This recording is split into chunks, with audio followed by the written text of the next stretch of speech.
Hello အားလုံးပဲမင်္ဂလာပါစုတိုင် channel လေးမှာပြန်လည်ကြိုဆိုလိုက်ပါရရှင်ဒီနေ့ကတော့တက်သားစီပြန်အဆက်ဟင်းလေးရှက်မှာဖြစ်ပါတယ်အရင်ဆုံးတက်တော့အဖြူနေခြင်းကိုထောင်းထားပါမယ်ခရမ်းရင်သေးလေးတွေကိုပြုတ်ပြီးတော့နှုတ်ကလေးတွေဆင်းပြီးတော့ထားရပါမယ်တက်သားလေးတွေကိုစနွဲမောက်စားအရှုံမောက်နေပြီးတော့ပြုတ်ပြီးတော့တုံတုံလေးလှီးထားပါမယ်စပြီးတော့ရှက်ပါတော့မယ်ရင်ဆုံးစီထည့်ပါမယ်စနွဲမောက်ထည့်ပါမယ်အယောင်တင်မောက်ထည့်ပါမယ်ဆွနာထောင်းထားတဲ့စသွန်ဖြူနေခြင်းလေးတွေကိုထည့်ပါမယ်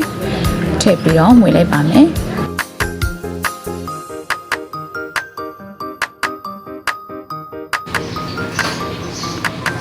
စသွန်ဖြူနေခြင်းလေးတွေမှွေလာပြီဆိုလို့ရှိရင်ဆွနာကစက်သားလေးတွေကိုထည့်လိုက်ပါမယ်ထည့်ပြီးတော့မှွေပါမယ်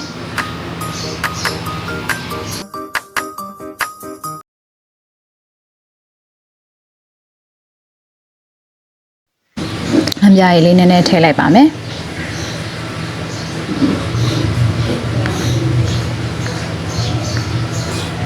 စားအရှုံမုတ်လေးနည်းငယ်ထည့်ပါမယ်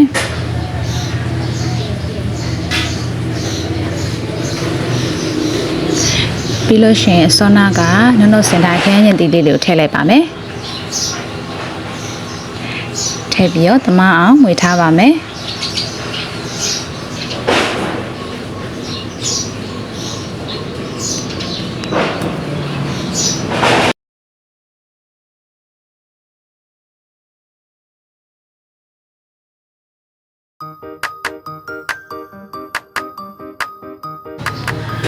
စက်သားနှစ်ကလေးဒူးလာပြီဆိုလို့ရှိရင်စက်သားအညှိနှံလေးတွေပျောက်ပြီးတော့အနံ့ပို့ပြီးတော့မှုေးစေပါတယ်တူးအောင်ထားတာလေးကနည်းနည်းလေးတူးအောင်ထားတာလေးကပို့ပြီးတော့ကောင်းပါတယ်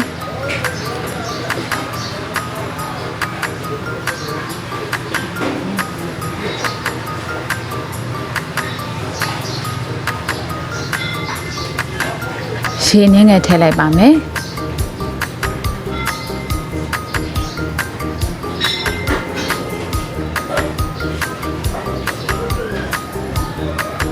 အောက်ထားလိုက်ပါမယ်ပြီးရင်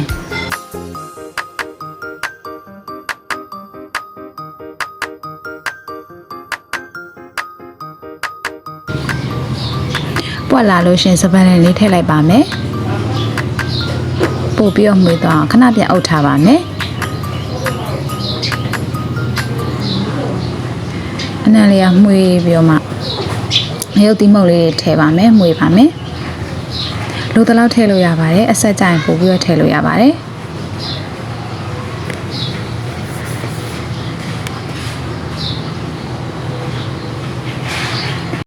ကဲစက်သားစီပြန်အဆက်ဟင်းလေးရတော့ပါပြီ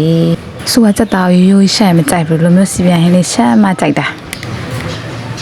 ကဲအရှင်မတွေအတွက်အလွယ်ကူဆုံးရှက်စားလို့ရတယ်ဂရင်းတွေ့စီမယ်အရသာမင်းစီတဲ့စက်သားစီပြန်အဆက်ဟင်းလေးရတော့ပါပြီစားကြပါရှင်အဆောင်တီးကြည့်ရှုပေးကြတဲ့အတွက်တူတယောက်ရှင်စီတိုင်းကျေးဇူးအများကြီးတင်ပါတယ်ရှင်